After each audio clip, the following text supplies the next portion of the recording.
제가 겪은 말도 안 되는 이야기, 여러분과 함께 공유하고 싶어 이렇게 사연을 보냅니다. 안녕하세요. 저는 여러분들처럼 사연을 즐겨보는 한 구독자 중 한 사람입니다. 3년간 만나온 남편과 결혼해서 오래도록 서로의 동반자로 살자는 약속을 하고 예쁜 딸아이를 낳아 키우고 있죠. 딸은 초등학교 5학년입니다. 한참 예쁠 때죠? 눈에 넣어도 안 아픈 우리 딸은 하고 싶은 말은 다 하고 사는 귀염둥이랍니다. 저는 사실 부모님이 일찍 돌아가셔서 할머니 손에서 컸거든요. 그래서 저는 늘 사고조심, 건강조심, 안전조심을 입에 달고 사는 사람입니다. 우리 예쁜 딸 잘 커서 시집가고 예쁜 자식들 낳는 것까지 보고 싶거든요. 물론 저는 할머니 손에서 부족함 없이 잘 컸지만 결혼 전에 시댁에서 저와의 결혼을 반대했었거든요. 엄마 아빠 없이 자랐다고요. 또 저희 할머니가 부자가 아니라는 생각 때문이었던 것 같습니다. 하지만 제가 이미 저희 딸내미를 뱃속에 임신한 상태였기에 탐탁치 않아 하셨지만 허락할 수밖에 없었고요.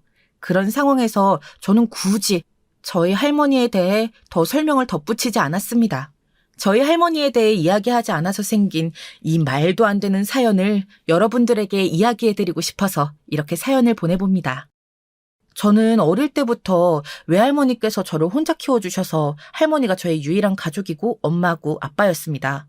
몸이 약했던 저희 엄마께서는 저를 임신하고 병원에서는 저를 포기하는 것을 권유했지만 그럴 수 없다며 무리해서 저를 낳겠다고 하셨거든요. 제가 태어난 것 자체가 기적이라고 하시더라고요. 제가 태어날 쯤에는 엄마께서 지독히 위독한 상황이셨고 제가 세상 빛을 보게 된 후로 2주가 지나 세상을 먼저 떠나셨다고 해요. 그래서 외할머니가 엄마 대신 키워주겠다고 저희 아빠한테 다 괜찮을 거라고 그렇게 아빠와 할머니가 서로 의지하면서 저를 키워주셨습니다.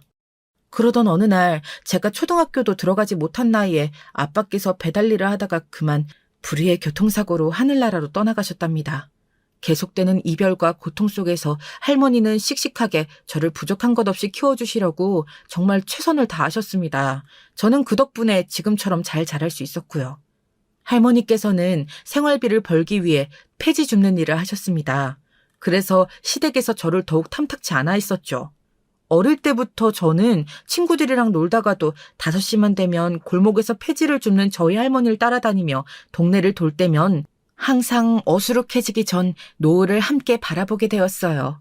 그때마다 오늘도 보람찬 하루였다고 말씀해 주시는 할머니를 보고 자라며 저도 밝고 긍정적으로 사는 어른으로 자라게 된 것 같습니다.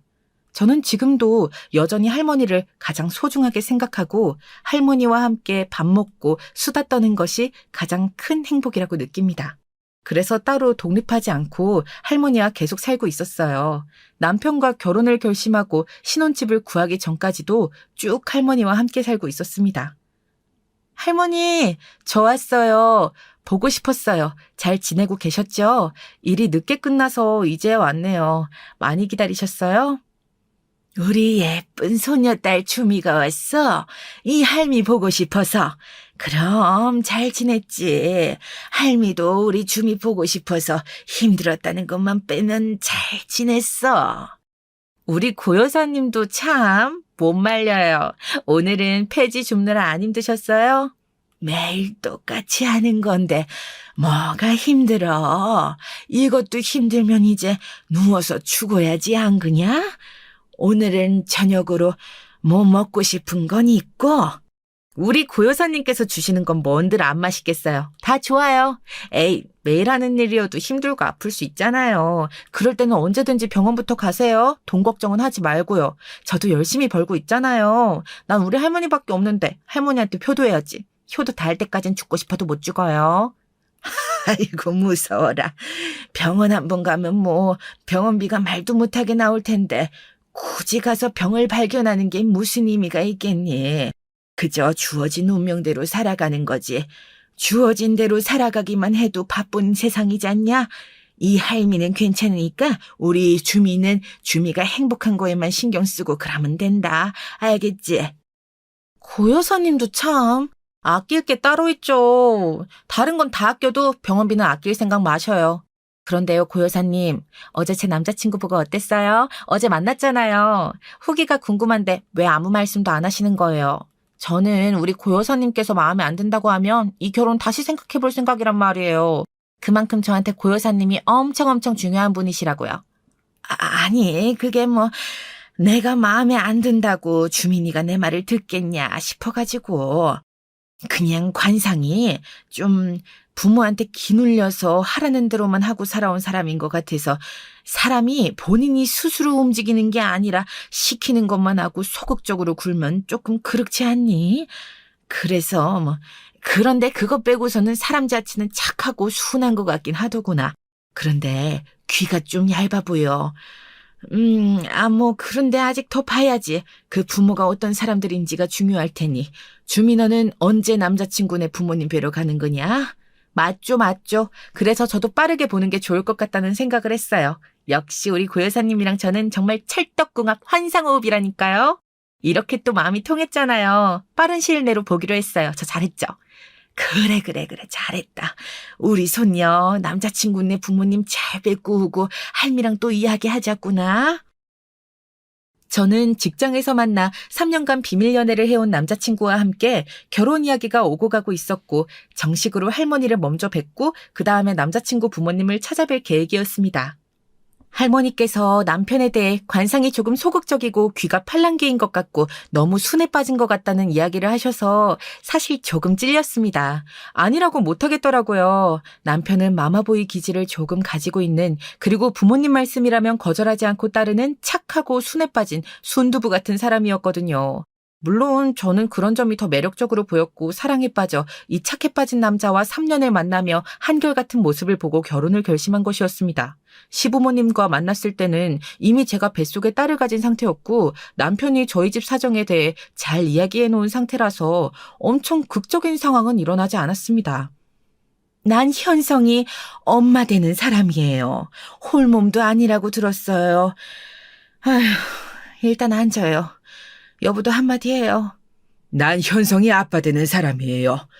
뱃속에 우리 현성이 아이가 있다고요?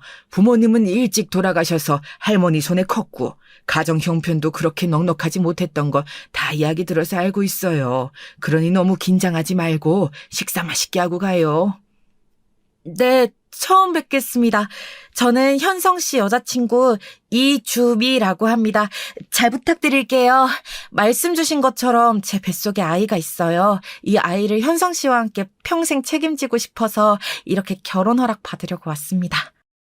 내가 정말 사랑하는 사람이에요, 엄마 아빠. 저는 너무 설레요.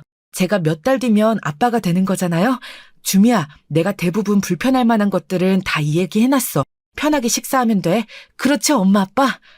그럼 내가 여기서 뭘 더 어떻게 하겠니? 식사나 맛있게 하고 가면 되지 뭐. 그래. 우리 현성이랑 사내 연애라고 하니까 직장은 더 물을 거 없을 것 같고 다른 것도 이미 사정을 다 하니까 뭐 못 먹는 음식 같은 거 있어요? 아직은 입덧이 없어서 다 괜찮아요. 평소에도 다 잘 먹고요. 배려해 주셔서 감사합니다. 와, 이 죽도 참 맛있네요. 다음 메뉴는 뭘지 기대돼요. 그래도 큰 무리 없이 시어머니와 시아버지를 보게 되었고 저희는 속전속결로 결혼식을 올렸습니다. 그리고 그해 딸이 태어났고요. 옛날 이야기부터 시작하니 그동안의 일들이 주마등처럼 스쳐 지나가는 것 같네요. 남편은 본가에서 차남이었고 장남인 아주버님은 결혼을 늦게 한 편이었어요. 아주버님께서 결혼을 한 지 이제 3년쯤 되었네요. 저희가 결혼해서 잘 사는 걸 보고 매번 부럽다고 했던 아주버님이었죠. 아주버님은 남편보다 더 다정하고 상냥하달까요? 그리고 남편보다 더 순진하고 시어머니 말이라면 찰떡같이 잘 듣는 마마보이 같은 스타일이었어요. 반면 형님은 참 굳센 인상이었죠. 자기 심기를 건드리는 일이 있으면 참지 않고 다 쏟아내는 불같은 그런 성격이랄까요? 조금 철이 없는 것 같기도 했고요. 하지만 자주 보는 사이는 아니라서 크게 신경은 안 썼습니다. 저희 딸랑구 신경 쓰는 것만 해도 바빴거든요. 저희 딸 유이는 호기심이 참 많은 아이거든요. 명절이나 제사에만 겨우 모이니까요. 이번 일도 명절에 터졌습니다. 왔니? 명절이라 올라오느라 고생들이 많았지. 다들 짐 풀고 20분 쉬었다가 음식 시작하자. 고생했다. 네, 어머님. 딸랑구 할머니한테 인사드려야지. 이번에 학교에서 배운 거 할머니 보여드린다고 하지 않았어? 얼른 보여드리고 와. 유이 가방 줘. 거기 안에 있어. 할머니, 안녕하세요. 유이 왔어요. 잘 지내셨어요? 제가 배워온 거 있는데 한번 보실래요? 아이고, 우리 유이 왔어. 이쁜 우리 손녀딸. 이번엔 또 뭘 가지고 왔을까? 아우, 궁금하네. 뭔지 봐서 마음에 쏙 들면 할미가 우리 유이 좋아하는 아이스크림 또 사줄게. 네, 어머님. 저희 그럼 조금 쉬다가 음식 시작할게요. 동서, 우리 얼른 짐 풀고 쉬자. 유이 할머니 방에 가서 보여드리면 되겠네. 우린 음식을 해야 해서. 그래요, 형님. 짐은 여기다 풀면 될 것 같네요. 편한 옷 입고 오셨죠? 유이야! 유이는 할머니 방에 가서 보여드리고 와. 형님이랑은 사이가 좋지도 나쁘지도 않은 그냥 평범한 정도였습니다. 그렇게 살갑지도 않고 차갑지도 않은 형님이었기에 저도 굳이 그 거리를 좁히려고 하지는 않았거든요. 전에 살갑게 굴었다가 약간 불편해하는 걸 느끼긴 했었거든요. 저야 뭐 두루두루 친하게 지내면 다 좋은 거다. 좋은 게 좋은 거다 주의지만 어떤 사람들은 그런 걸 부담스러워하기도 한다고 하더라고요. 아무튼 그래서 좀 저랑 좀 스타일이 많이 다른가 보다 하고 그냥 웃어 넘겨버렸었거든요. 그렇게 저랑 형님은 도착해서 20분을 다 쉬고 음식을 만들기 시작했습니다. 저희 딸 유이는 할머니를 웃게 하는데 성공했는지 자랑스럽게 할머니랑 아이스크림을 사러 간다고 하면서 방을 폴짝폴짝 뛰면서 나오더라고요. 나 할머니가 또 아이스크림 사주신대. 엄마, 나 다녀올게. 엄마는 큰엄마 먹고 싶은 거 없어요? 아이고, 우리 유이 이번에 또 할머니가 마음에 쏙 드셨나 보다. 잘했네. 엄마는 아이스크림 괜찮아. 우리 유이 먹고 싶은 거 사와서 먹어. 형님은 아이스크림 뭐 드시고 싶으세요? 아, 난 괜찮아. 음식하느라 먹을 시간도 없을 것 같은데. 맞아, 음식이나 얼른 하지. 빨리 하고 쉬어야지. 그래, 그럼 너희는 음식하고 있어라. 나는 유이 데리고 마트에 갔다가 아이스크림 사서 유이 먼저 보낼 테니까. 나는 가볼 데가 있어가지고. 유이, 다시 할머니네로 잘 올 수 있지? 아, 그럼요. 저 초등학교 5학년이라고요. 걱정 마세요. 그럼 다녀올게요, 엄마, 작은 엄마. 얼른 아이스크림 사러 가요, 할머니. 그래, 아이고, 누굴 닮아서 이렇게 똑똑하고 사랑스러울까, 우리 강아지. 유이야, 아이스크림 2개 먹어라. 할미가 2개 사줄게. 얼른 가자. 안 그래도 세상에서 제일 좋아하는 아이스크림을 2개나 사주신다고 하니 신난 딸 유이는 신나서 총총걸음이로 할머니를 따라 나섰습니다. 잠시 후 아이스크림 2개를 들고 들어온 딸 유이는 이미 오면서 아이스크림 1개는 벌써 다 먹고 봉지만 있더라고요. 그래서 남은 1개를 세게 열다가 그만 형님 옷에 아이스크림을 묻히고 말았습니다. 그랬더니 그걸 보자 형님은 이런 막말을 내뱉더라고요. 그 말에 저는 평소에 형님이 저희를 어떻게 인식하고 있는지 한 방에 알 수가 있었죠.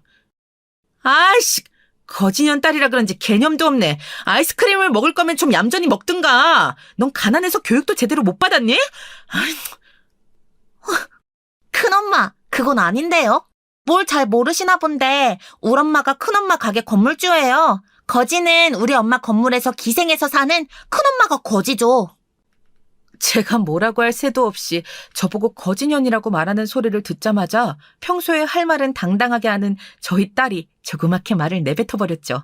그러자 그 말을 들은 동서가 못 믿겠다고 그러다가 제가 사실이라고 말하면서 저희 집 재산을 밝히자 그 자리서 쓰러지는 게 아니겠어요? 하! 거짓말하면 벌 받는 거야, 유이야. 알아듣니? 어린 게 못하는 거짓말이 없네. 누가 그래? 큰엄마한테 혼나고 싶어? 아니요, 형님. 사실이에요. 그동안 저를 거지년이라고 생각하셨는지는 정말 꿈에도 몰랐네요. 저희 할머니가 폐지 줍는 것 때문에 그렇게 보셨나 본데 큰 착각이세요. 저희 할머니가 폐지 주어서 모으신 돈으로 산 건물 제 소유거든요. 바로 형님께서 가게를 차리신 곳이죠. 뭐? 내가 계약할 때 건물주 이름은 고미희였어. 동서 이름은 이주미잖아. 그게 말이 돼? 그러면 고미희 씨가 동선의 할머니란 거야? 네, 맞아요. 할머니께서 저한테 어차피 주실 건물이라면서 3년 전에 미리 주셨어요. 아주버님이랑 형님이 결혼과 동시에 직장 그만두고 고깃집 가게 차리신다길래 제가 저희 할머니한테 사정해서 다른 곳보다 싸게 월세 받고 빌려드린 거예요. 계약하고 할머니한테 건물 넘겨받은 거고요. 그동안 절 거지년으로 생각하셨다니 정말 너무하시네요. 아니, 아무리 그렇게 생각했어도 저희 딸한테 그렇게 말하는 건 정말 심하죠. 그럼 그게 다 진짜라는 거야? 말도 안 돼. 폐지나 줍는 할머니가 무슨 건물을 가질 수가 있다는 거야. 나보고 그걸 믿으라고? 나 지금 개빡치라고 놀리는 거지. 그런 거 아니야? 바른 대로 말해.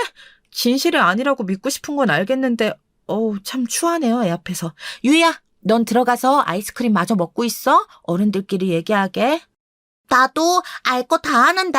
엄마 말이 사실이잖아. 우리 할머니 폐지 주워서 20억 모은 거 나도 다 안다고. 우리 할머니 나 하나도 안 부끄러워. 거지는 저 큰엄마 큰아빠지. 우리가 부자잖아. 왜 엄마는 우리가 부자인 걸 숨기고 살아? 난 이해가 안 돼.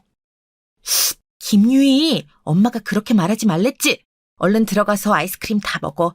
다 녹겠다. 그런 거 말해서 좋을 거 없다고 너 엄마 늘 말했잖아. 엄마가 이따가 다 얘기해 줄 테니까 얼른. 알겠어. 알겠다고. 유이는 방에 들어가서 폰하면서 놀고 있을게. 엄마는 또 큰엄마랑 음식하느라 힘들겠다. 유이 도움 필요하면 언제든 말해. 알겠지, 엄마? 큰엄마는 그렇게 살지 마세요. 추해요. 뭐? 저기, 동서. 그럼 우리 가게가 정말 동서 건물에 새들어 사는 게 맞다는 거야? 그걸 왜 숨겨? 대체 왜? 우리가 우스웠어? 우스웠냐고. 이거 우리만 빼고 다 알고 있는 사실이야? 그래? 형님, 좀 진정하세요. 그게 사실인 게 그렇게 수치스러워요? 그럴 일 아닐 텐데. 월세 밀린 게 수치스러운 일이죠. 지금 벌써 3달째인 거 알고 있죠? 그렇게 싫으면 방 빼세요. 보증금에서 깔 테니까요. 저야 형님네 사정 봐서 그냥 둔 건데. 이러시면 곤란하죠. 안 그래요? 아니, 그게 아니라 갑자기 우리 보고 빼려고 하면 우린 어디 가서 또 장사를 하겠어. 인테리어도 그렇고 그걸 그렇게 쉽게 옮기고 할 수 있는 줄 알아? 우리가 3달 밀린 건 장사가 요즘 조금 부진해서 조금만 더 사정을 봐줄 순 없을까? 아까는 못 잡아먹어서 안달이더니 이제는 제 건물에서 조금 더 장사할 수 있게 해달라고 하시는 건가요? 형님, 구질구질하게 이러지 마시죠. 형님이 불편해하는 것 같으니까 저희 건물에서 나가시는 게 여러모로 좋지 않겠어요? 그렇게 알고 있을게요. 부동산에 말해둘 테니까 이번 달까지 가게 정리하세요. 거기 1층이라 탐내는 곳들 상당히 많거든요. 월세도 얼마나 적게 받고 있었는데요. 그 손해만 생각해도 참. 동서도 왜 그래? 내가 그러자고 그런 게 아니잖아. 안 그래도 건물주인인 고미희님한테 연락해보려고 했는데 월세 좀 더 밀릴 것 같다고 말이야. 근데 바뀐 건물주가 그게 동서였다니. 동서, 내가 오해해서 정말 미안해. 폐지 줍는 집 손녀라고 거지년이라고 한 거 진심으로 사과할게. 제발 한 번만 용서해줘. 이렇게 바로 사과하실 거면서 왜 그러신 거예요? 제가 건물주라서 사과하시는 거 제가 모를 줄 알아요? 형님, 저는 오늘 형님의 민낯을 이미 봐버려서요. 저를 그동안 그렇게 생각해온 걸 생각하면 참을 수가 없네요, 정말. 어떻게 하는 게 좋을까요? 내가 다 잘못했어, 정말이야. 오늘 피곤하지 않아? 내가 음식은 마저 다 할 테니까 동서는 들어가서 유이랑 좀 쉬고 있어. 매 제사나 명절 때마다 내가 동서 고생 안 하게 집에서 웬만한 건 다 해서 싸가지고 올게. 그렇게라도 할게. 그러니까 제발 우리 가게만은 빼라고 하지 말아줘. 부탁이야. 요즘은 이런 말이 있더라고요. 주님 위에 건물 주님이라고. 형님이 이렇게 바로 태세 전환을 하니까 참 신기하기도 하고 진작에 말할 걸 그랬나 싶네요. 그래요. 그럼 형님이 남은 음식 좀 하시던가요? 전 유이랑 있을게요. 그래, 동서. 방에 들어가서 유이랑 아주 편하게 쉬고 있으라고? 내가 음식 아주 정성스럽게 다 해둘게. 걱정 마. 앞으로도 그럴 테니까. 우리 가게만 제발. 그건 형님 하는 거 봐서 결정해야겠죠. 그럼 전 들어가 볼게요. 음식 제대로 해놓으세요. 아시겠죠? 방에 들어가 유이에게 큰엄마한테 왜 그랬냐고 물으니까 유이는 이렇게 대답을 하더라고요. 그동안 제가 형님한테 끌려다니는 게 싫었다고 은근히 무시하는 큰엄마가 너무 미웠다고요. 하여간 애들 눈은 정말 속일래야 속일 수가 없는 것 같습니다. 유이, 뭐하고 있었어? 큰엄마한테 갑자기 그런 소리는 왜 한 거야? 큰엄마도 그렇고 엄마도 깜짝 놀랐잖아. 결과적으로는 유이가 잘한 거지만 그래도 다음에는 그런 얘기 하지 마. 우리가 잘 사는 거 말해서 좋을 건 없어. 알겠지? 엄마, 이런 건 안 숨겨도 돼. 뭐하러 숨겨? 숨기니까 만만하게 보고 자꾸 엄마를 괴롭히려고 드잖아. 할머니도 그래. 은근히 가게 하는 큰엄마 큰아빠네랑 우리 집 비교하잖아. 사실 우리 집이 훨씬 더 잘 살고 아빠도 회사 열심히 다니는데 물론 우리는 할머니가 부자인 거지만 엄마, 이참에 할머니랑 할아버지한테도 다 말해버리자. 그럴 필요 없어, 유이야. 괜한 시기와 질투만 받을 뿐이야. 게다가 우리가 그렇게 잘 사는 걸 알면 어떻게든 더 뜯어내려고 할 수도 있고 말이야. 엄마는 할머니한테 그런 걸 배우고 살았어. 그리고 유이 할머니는 엄마랑 아빠가 결혼한다고 할 때 엄마가 못 사는 줄 알고 탐탁치 않아 하셨던 분이야. 괜히 이 사실을 말할 필요가 있겠어? 지금 말 안 해도 이렇게 우리 유이는 예뻐해 주시잖아. 안 그래? 엄마, 요즘은 자기 PR 시대라고. 스스로 말하지 않으면 몰라. 자신의 가치를 몰라봐주는 사람한테는 확실하게 어필을 해줘야 하는 시대란 말이야.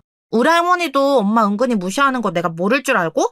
엄마랑 아빠가 결혼하고 회사 자꾸 그만뒀다고 구박했잖아. 나 다 들었어. 이제는 엄마가 건물 관리하면서 월세만으로 아빠 월급 뛰어넘는 부자라는 걸 알려줄 필요가 있다고. 아이고, 우리 딸 언제 이렇게 다 컸어? 아우, 기특해라. 그걸 엿들었다니 그건 좀 마음이 아픈데? 엄마는 그래도 우리 딸 키우는데 전념한 거 절대 후회하지 않아. 커리어야 뭐 나중에 다시 쌓아도 되고 엄마는 다행히도 엄마 할머니 덕분에 부자로 살 수 있으니까. 회사랑 우리 딸 유이랑 둘 중에 선택하라고 하면 그때도 지금도 앞으로도 언제나 우리 딸 유이를 선택할 거니까 너무 신경 쓰지 마. 아, 참, 엄마도. 엄마, 그러면 한 달에 얼마 버는지만이라도 내가 할머니한테 얘기해볼까? 그러면 엄마한테 오라가라 하지도 못할 것 같은데? 큰엄마야말로 엄마한테 잘해야지. 안 그래? 엄마가 내쫓으면 끝인데. 요즘은 나도 안다고. 건물주가 절대 갑인 거. 그렇다고 그렇게 갑질하면서 살면 안 돼. 새 들어 사는 사람들은 얼마나 힘이 들겠어. 안 그래? 유이는 유이가 부자라는 거 말하고 싶어? 다른 친구들한테도? 그러면 많이 달라질 것 같아? 난 애들이 날 얕잡아보지 않아서 딱히 얘기 안 해도 돼. 난 이미 친구들하고 잘 지내고 인기도 많은 거 엄마도 잘 알잖아. 그런데 엄마는 아니니까 맨날 큰엄마랑 할머니가 엄마 무시하는 거 나 정말 싫었단 말이야. 토라지지 마. 알겠어, 김유희. 엄마 봐. 아이고, 예쁜 우리 딸. 우리 딸 다 컸네. 엄마를 이렇게 생각해주고 말이야. 엄만 너무 행복하다. 그렇지? 알겠어. 엄마도 할머니한테 이야기할게. 건물 관리하느라 바쁘고 큰엄만 해도 엄마가 사실 도와주고 있었던 거라고 말이야. 그럼 됐지? 응. 내가 원하는 게 바로 그거야, 엄마. 그렇게만 하면 이제 엄마 고생 안 할 수 있잖아. 내 말대로 얼른 해, 어? 알겠어. 엄마가 이야기할 테니까 유이는 이제 그만. 어른들에 더 이상 뭐라고 하지 말기. 약속해 줄 거지? 치, 그건 엄마 하는 거 봐서. 이렇게 말하고 얘기 안 하면 또 말짱 도루묵이잖아. 난 엄마가 떵떵거리면서 사는 거 보고 싶어서 그래. 내 마음 알지, 엄마?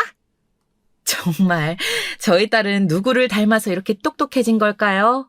똑똑하고 당당하고 사랑스럽고 언제 이렇게 다 컸는지 엄마라고 저를 걱정해주고 판까지 짜주는 모습을 보면서 참 든든하고 기특하더라고요. 딸이 그동안 제가 시어머니와 형님한테 무시당하는 걸 느끼고 있었다는 건 마음이 좀 아팠습니다. 그래서 더 이상 숨기고 살지 않아야겠다고 생각했죠. 저는 할머니한테 배운 대로 부와 자산에 대해서 함부로 떠들고 싶지 않았거든요. 심지어 저희 남편도 제가 할머니한테 건물을 넘겨받고 한 1년 지나고서야 제가 얘기해서 안 거였거든요. 남편은 정말 깜짝 놀라면서 이렇게 말했었죠. 사실 여보가 우리 딸 유이 키운다고 열심히 회사에서 벌어온 돈으로 생활한 것도 있지만 그 돈 때문에 힘들어하지 않았으면 좋겠어. 사실 우리 할머니가 20년 동안 폐지 주우면서 모으신 돈이 20억쯤 돼. 그래서 건물을 사놓으신 게 있거든? 그걸 1년 전에 나한테 넘겨주셨어. 그 월세는 할머니가 관리하고 계시다가 1년 전부터 내가 관리하고 있고 너무 힘들이면서 회사 다니지 말고 당당하게 다니라고 말해주는 거야. 우리 남편 기 살려주려고. 그동안 말 안 한 건 이해 좀 해줘. 그게 정말이야? 정말 모으신 게 20억짜리 건물을 사실 정도가 된다고? 말도 안 돼. 어떻게 폐지 주운 걸로, 와, 정말 대단하신데?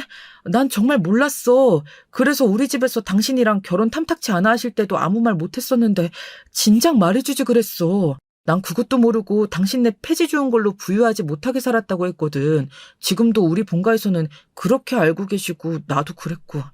지금까지 숨겨온 건 다 이유가 있는 거야, 여보.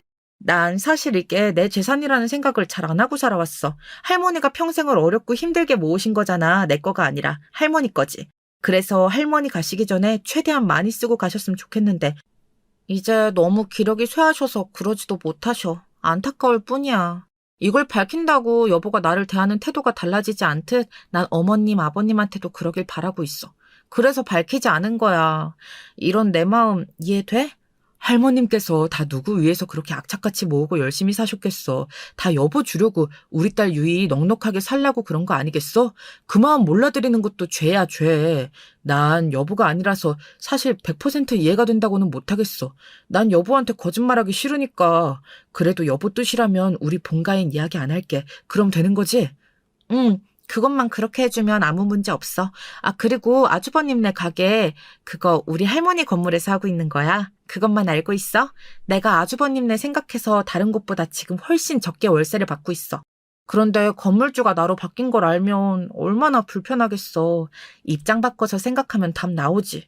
그러니까 우리가 밝히진 말자. 알겠지? 뭐? 형네 가게가 그럼 할머님 건물 가게고 그게 1년 전에 여보 소유로 넘어와서 결국 우리가 건물주라는 거네? 우리 형은 그것도 모르고 거기서 장사를 하고 있는 거고 우리 형은 오히려 고마워해야 할 것 같은데 불편하려나? 난 전혀 몰랐지. 고마워 여보. 우리 형네까지 배려해줘서. 알겠어. 난 당신이 시키는 대로 할게. 입장 바꿔서 생각해보면 충분히 불편할 수 있어서 이게 좋을 것 같아. 그리고 유이한테도 굳이 알리지 말고 지금도 부족함 없이 우리가 유이 잘 키우고 있잖아. 그리고 이걸 내가 여보한테 먼저 말하는 이유는 회사 다니면서 너무 스트레스 받지 말라고 말이야. 그래도 비빌 언덕에 있는 거랑 없는 건 천지 차이잖아. 나도 여보의 든든한 버팀목이란 걸 잊지 마. 난 진짜 무슨 복이냐. 너무 고마워 여보. 여보가 시키는 대로 할게. 본가에도 말 안 하고 형한테도 아무 말 안 할 거야. 알게 모르게 우리 형네를 도와주고 있었네.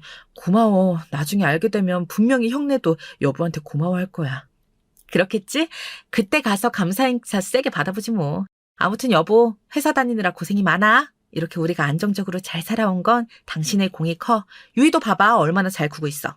여보가 회사도 관두고 우리 유이한테 온 신경을 다 쏟아서 그렇지. 우리 여보가 신경 썼는데 당연히 유이가 잘 크지. 다 여보 덕분이야. 사랑해. 이 대화를 유이가 들었을 거라고는 정말 미처 알지 못했었죠. 아무튼 참 세상에는 비밀이 없다지만 유이가 알고 있을 때 당황스럽기는 했습니다. 그래도 시어머니한테는 제가 말씀을 드려야 탈이 없을 것 같아서 유이를 입단속했던 거였죠. 시어머니한테 저는 전화를 걸었습니다. 유이엠이냐? 무슨 일로 전화를 했어? 음식 재료 혹시 떨어졌냐? 아, 나 지금 잠깐 나와 있는데 곧 들어갈 거거든. 필요한 거 있으면 말해라. 아, 그런 건 아니고요, 어머님. 형님이 음식 거의 다 했다고 저한테 잠시 쉬라고 하더라고요. 안 그래도 어머님께 드릴 말씀이 있어서요. 제가 어머님 있는 곳으로 갈게요. 어디 계세요? 그래? 평소보다 일찍 음식이 다 되었구나. 고생했다. 그래. 나 여기 카페에 있는데 여기로 올래? 무슨 할 얘기인지는 모르겠지만 만나 뵙고 말씀드릴게요. 네, 제가 금방 카페로 갈 테니 기다려주세요. 엄청 빨리 왔네. 그래, 할 이야기란 게 뭐니? 유이 그건 어쩜 그렇게 갈수록 말을 잘하니? 정말 학교에서도 인기가 많겠어. 아까 내가 유이가 준비해온 걸 보고 아주 까무러쳤잖니. 너무 귀여워서 말이야. 그러셨어요? 저희 유이가 워낙 귀염둥이의 애교쟁이잖아요. 제가 말씀드리려던 건 다른 건 아니고요. 제가 그동안 유이 키우느라 직장 포기하고 주부로 살았던 건 아시죠? 그것 때문에 매번 남편만 고생하는 건 알아줘야 한다고 하셨었고요. 저는 그런데 주부로만 산 건 아니에요. 지금 건물 관리하면서 세를 받고 있거든요. 뭐? 건물이 어디 있어서 네가 세를 받니? 그래, 유이 네가 잘 키워준 건 안다만 벌써 초등학교 5학년이잖니. 유이가 초등학교 들어가자마자 일 시작해도 되었을 텐데 그 5년 동안 넌 우리 현성이만 고생하게 집에만 있었지 않니? 당연히 내 입장에선 할 수 있는 잔소리 아니냐? 그게 고가웠던 게야? 아니요, 어머니. 그런 건 아니고요. 지금 월에 세를 받는 것만으로도 이미 남편 월급은 넘어선 지 오래입니다. 왜냐하면 그 건물이 바로 아주버님네가 하는 고깃집이 있는 건물이거든요. 그 건물이 바로 저희 할머니가 가진 건물이시고 제가 3년 전에 받았어요. 그래서 운영하고 있고요. 잠깐. 그럼 지금 우리 큰애가 자기 처랑 하고 있는 고깃집이 있는 건물이 바로 네 명이라는 거냐? 넌 꼬박꼬박 월세 받으면서 살고 있어? 참, 이렇게 편한 인생이 다 있니? 그런데 그동안 우리 아들은 뼈 빠지게 회사에서 일하게 한 거야? 아니, 그리고 할머님께서 어떻게 그런 건물을 폐지나 줍는다고 하지 않았니? 저희 할머니 폐지 주우신 거 사실입니다. 그렇게 악착같이 모으신 돈으로 산 건물이고요. 전 그 건물이랑 상관없이 저희 딸 유이 키워냈습니다. 그러다가 남편한테는 2년 전에 이야기했어요. 회사 다니는 게 많이 버거워 보이더라고요. 그래서 그만두어도 된다는 비빌 언덕이 있다는 얘기 해주니까 정말 숨통 트여하면서 더 잘 다니게 되었고요. 저는 이걸 굳이 이야기하는 게 좋지 않다고 생각해왔어요. 이 사실을 알면 아주버님네가 저희를 불편해할 수도 있으니까요. 그게 뭐가 불편하니? 돈이 많으면 장땡이지. 오히려 고맙지. 야, 너희 할머님 정말 대단하시구나. 그 나이까지 일하시더니 결국 그런 건물까지 손에 쥐시고 정말 대단하셔. 이야기를 듣다 보니 내가 고맙다고 할 일 투성이구나. 제가 돕고 싶어서 한 일인데요, 뭘. 제가 이야기했다고 해서 남편이 회사를 그만두지도 않았고 다시 예전보다 더 잘 다니고 있으니까요. 형님네에도 사실 오늘 이야기를 했어요. 제가 사실 형님 가게 건물주라고요. 시퍼렇게 질려서는 앞으로 잘하겠다고 하는데 어차피 알게 되실 것 같아서 어머님께는 제가 직접 말씀드리려고요. 그런 일이 있었구나. 나야 뭐 아무렴 상관없다. 네가 알아서 우리 큰애 가게까지 건물에서 월세로 계속 있게 해주고 있고 내가 뭘 더 바라겠니? 일단 그동안 일 안 하고 집에만 있는다고 무시한 거 그거 사과하마. 미안하구나. 이런 배경이 있는 줄 알았으면 내가 안 그랬지. 시애미 놀리는 것도 아니고 이런 걸 속이냐. 일부러 그런 건 아니에요. 기분 나쁘셨다면 늦게 말한 건 사과드릴게요. 그렇지만 전 제 건물이 아니라고 계속 살아와서요. 할머니께서 저한테 남겨주신 것도 어안이 벙벙했었고요. 월세가 매달 제 통장에 꽂히고 나니까 실감이 나더라고요. 그렇게 살게 되었다고 해도 저 아시잖아요. 사치랑은 거리가 먼 거. 저는 앞으로도 이렇게 살 겁니다. 알지. 아주 잘 알고 말고. 아니 근데 그래도 너희가 이렇게 잘 살고 있는데 우리한테 용돈이라도 한 푼 더 주고 그 큰애네 월세는 안 받는 거 정도로 좀 지원은 해줄 수 있는 거 아니냐? 우리는 가족이잖냐. 어머님께서 이러실까 봐 빨리 말씀 못 드린 겁니다. 그렇게 요구하시면 저는 아주버님네 가게를 내쫓을 수밖에 없어요. 이렇게 무리한 요구를 하시니까요. 신경 쓰여서 어디 월세나 제대로 받겠나요? 그리고 저는 이게 제 돈이 아니라고 생각하기에 용돈도 더 드릴 생각 없습니다. 사치 없이 살다가 좋은 일에 기부할 거예요. 물론 우리 유이는 풍족하게 키울 거고요. 아니 무슨 기분이야. 우리 가족들한테나 기부해라. 정말 괘씸하지만 우리 큰애 가게를 내쫓으면 어쩌라고. 아유 절대 안 될 일이지. 아휴 그런 요구 안 할 테니까 우리 큰애 가게는 그대로 하게 해주렴. 부탁이다. 이제는 저한테 무리한 요구 안 하셨으면 좋겠어요. 집에 논다는 말, 직장 다니라는 말도 할 필요 없는 거 잘 아시겠죠? 어머님께서 무식후 뱉은 그 말 저희 딸 유이도 언제든 들을 수 있다는 거 명심해 주시고요. 아시겠죠? 아우 당연히 유이 앞에선 조심하지. 내가 그렇게 눈치가 없는 걸로 보이냐? 당연히 그러하마. 걱정 마라. 우리 아들이랑 손녀 호강만 제대로 시켜줘. 그럼 된다. 우리 큰애 가게도 계속하게 해주고. 그렇게 나오셔야죠. 네, 그건 걱정 마세요. 그럼 저는 동네 한 바퀴 더 돌다가 들어갈게요. 명절이니까 먼저 가진 않을 겁니다. 아무리 바빠도요. 아, 그럼 천천히 보다가 오렴. 난 큰 며느리랑 얘기나 해야겠다. 유이도 집에 있니? 네, 맞아요. 유이는 제가 데리고 한 바퀴 돌 거예요. 두 분이서 편하게 이야기 나누시고 마저 준비해 주세요, 그럼. 태세 전화는 형님뿐만 아니라 시어머니도 엄청 빨랐습니다.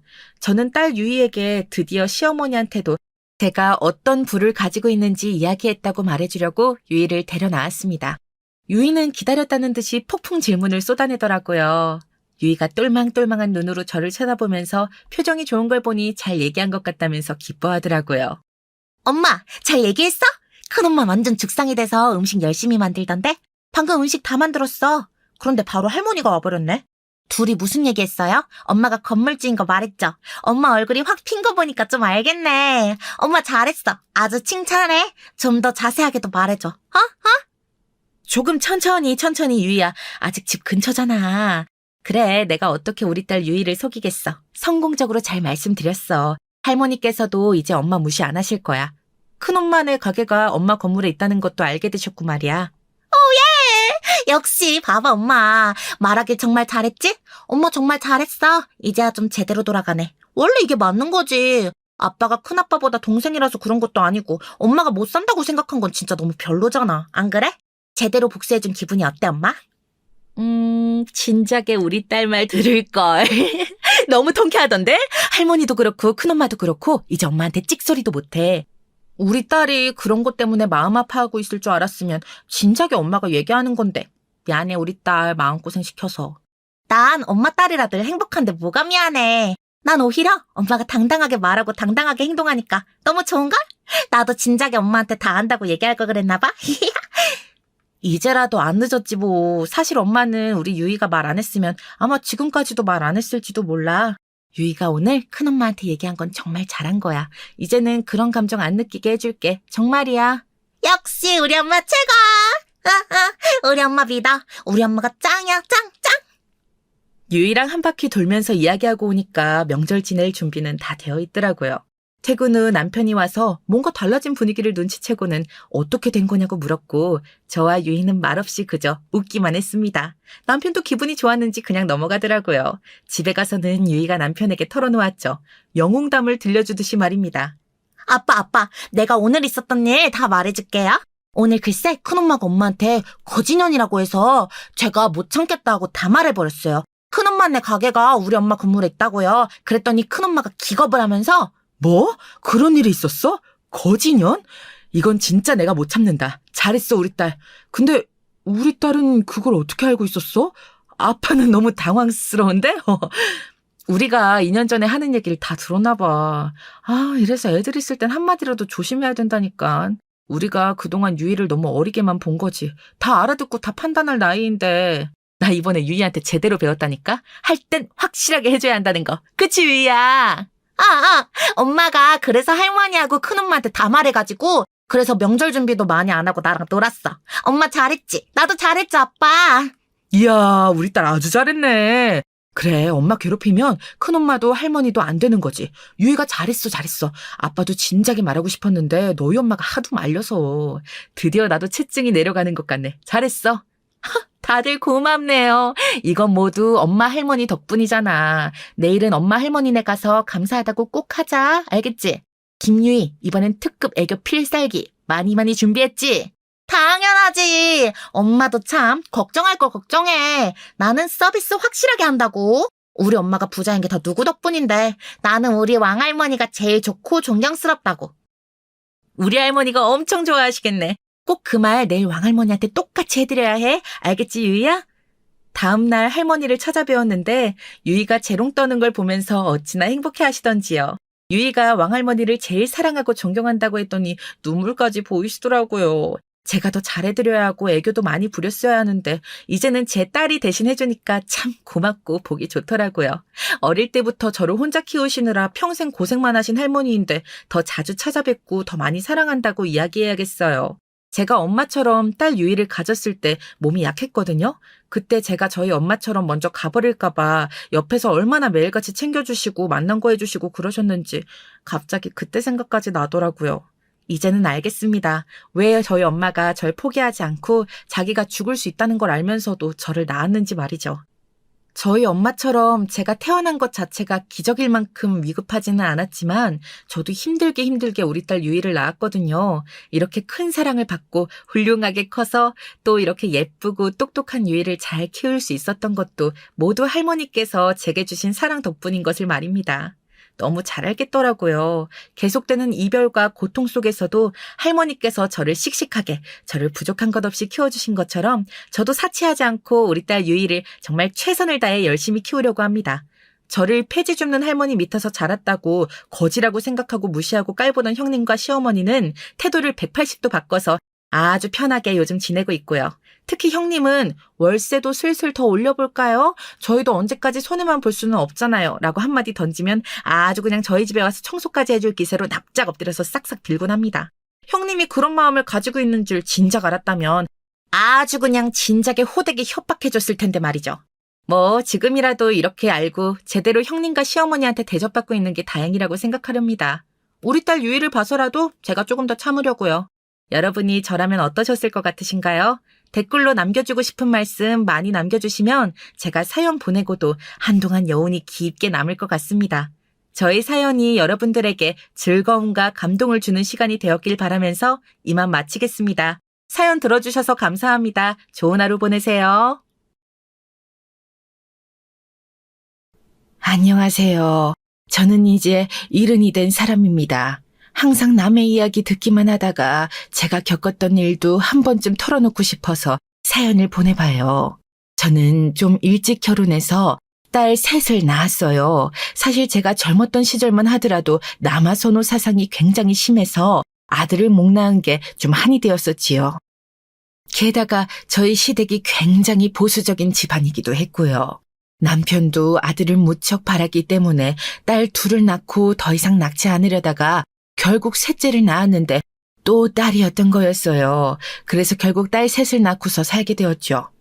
아들 못 낳은 며느리와 아내가 얼마나 구박덩어리였는지 아마 지금 젊은 분들은 짐작도 하지 못하실 거예요. 정말 온갖 종류의 구박과 홀대를 감내하면서 살아야 했던 시절이었죠. 그래서 사실 아이들한테 떳떳한 엄마가 되지도 못했어요.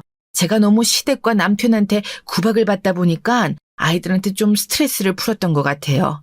게다가 제가 구박받는 게 딸애들 때문이라고 생각이 들다 보니까요. 그렇다고 뭐 애들 밥을 굶기거나 해줘야 하는 걸 안 해줬거나 그런 건 당연히 아니었고요. 지금 와서 생각해보면 그때 좀 더 상냥하게 해줄 걸, 좀 더 부드럽게 해줄 걸, 그런 생각 정도 든다는 거예요. 제가 그렇게 막 못된 엄마였다는 건 아니고요. 그래도 다 크고 나니까 딸이 좋긴 좋대요. 아들도 여전히 부럽기는 해요. 솔직히 아들 있는 엄마들은 나이 먹어서도 든든한 게 다르긴 해서. 하지만 딸은 딸 나름의 살갑고 다정한 그런 게 있거든요.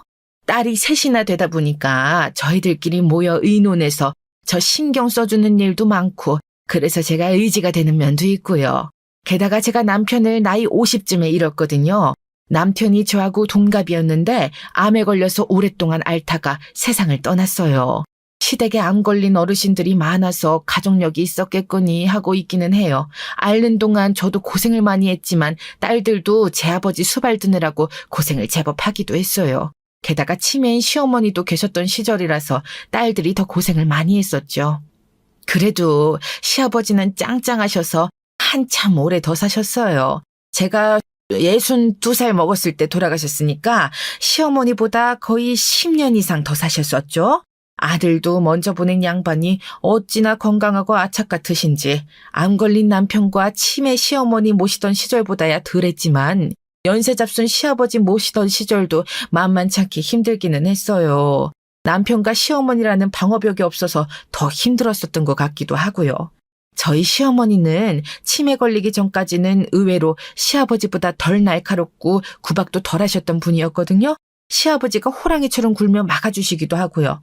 남편이 나이 50에 세상을 떠났어도 제가 경제적으로는 큰 어려움 없이 아이들을 키울 수 있었던 건 행운이었어요. 시댁이 괜찮게 사는 편이었거든요. 애초에 저희가 시부모님을 모시면서 살고 있었고 하나 있던 시동생도 꽤 일찍 죽었어요. 남편보다도 일찍 세상을 떠났기 때문에 거의 요절 수준이었는데 그 덕분에 시댁의 넉넉한 재산이 전부 저와 아이들 앞으로 떨어지게 되었죠. 시아버지는 아이들한테도 재산을 분배해 주시기는 했지만 최소한으로만 주셨고 대부분을 거의 제 앞으로 돌려놓으셨어요. 그동안 고생했다는 의미이기도 했고 자식들한테 큰 소리 치면서 여생을 보내라는 의미이기도 했죠. 시아버지는 마지막 가시는 병상에서 제 손을 잡고서 그동안 미안했다고 조용히 말씀하시고서 임종하셨어요. 솔직히 그것만 해도 제 마음속에 있던 응어리가 많이 풀리는 느낌이라서 지금은 시아버지한테 원망의 마음은 없고 그저 감사하는 마음과 그리움만 남아있을 뿐이에요. 워낙 옛날 뿐이고 게다가 아들 하나 낳지 못한 며느리였으니 얼마나 미우셨겠어요. 구박하실만 했죠. 다행히도 시아버지가 아이들한테 재산을 조금씩만 주겠다고 선언하셨을 때 딸들은 별다른 말 없이 동의를 해주었어요. 큰딸이 특히 시원스럽게 웃으면서 저한테 그랬었죠. 엄마가 그 재산 받아야지 누가 받아. 그동안 그 고생을 하면서 우리 키우고 할아버지 할머니 모셨는데 말이야. 그 말에 눈물이 나더라고요. 사실 저 말고 가장 어르신들 등살에 고생했던 사람을 꼽으라면 큰딸이었어요. 제가 젊은 시절 스트레스에 못 이겨서 신경질을 냈던 것도 큰딸한테였는데 강단 있고 시원스러운 성격이어서 어릴 때 받은 그 화풀이를 괜찮다면서 도리어 저를 다독여주는 아이였죠. 막내딸은 큰딸하고 7살이나 차이가 나서 이런저런 것도 모르고 철이 없었지만 그래도 애가 순진하고 순에 빠져서 그 애도 재산 배분에 웃으면서 동의해 주었어요. 다만 둘째 딸은 조금 불편한 기색이었죠. 둘째는 딸애들 중에서는 좀 욕심이 있는 편이었어요. 물론 다른 사람들에 비해서 그렇다는 건 아니에요. 우리 집안 가족들이 워낙 욕심들이 없고 눈 뜨고 코 베일 사람들이라서 그렇죠. 둘째는 좀 나름대로 자기 이익도 챙길 줄 알고 영리하고 무슨 일 있으면 항의도 할 줄 아는 성격이었어요. 공부도 잘하고 영특한 아이였는데 그것 때문에 더 제 할아버지한테 구박을 받았던 경우였죠.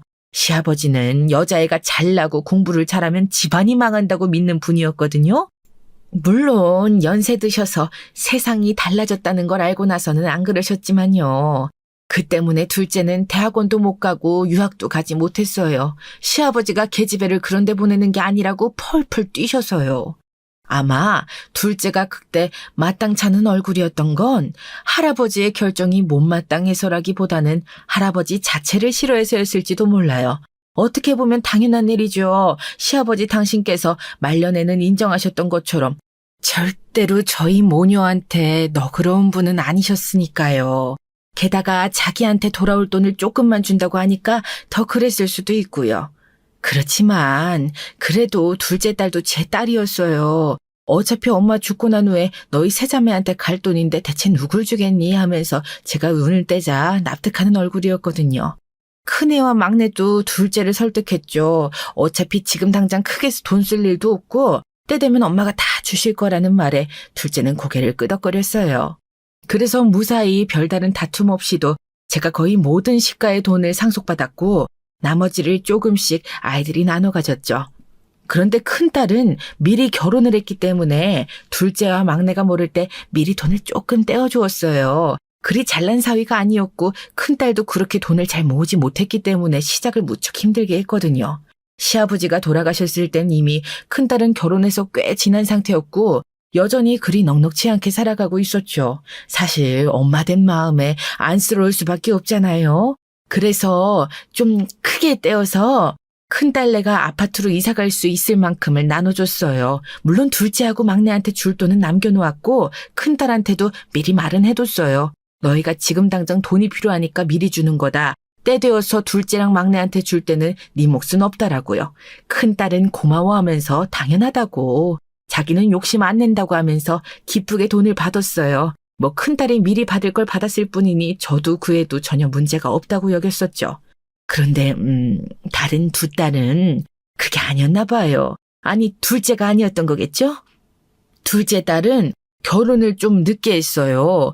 시아버지 돌아가신 지 1년이 지난 뒤에 둘째가 37살쯤 되었던 무렵에 결혼을 했거든요.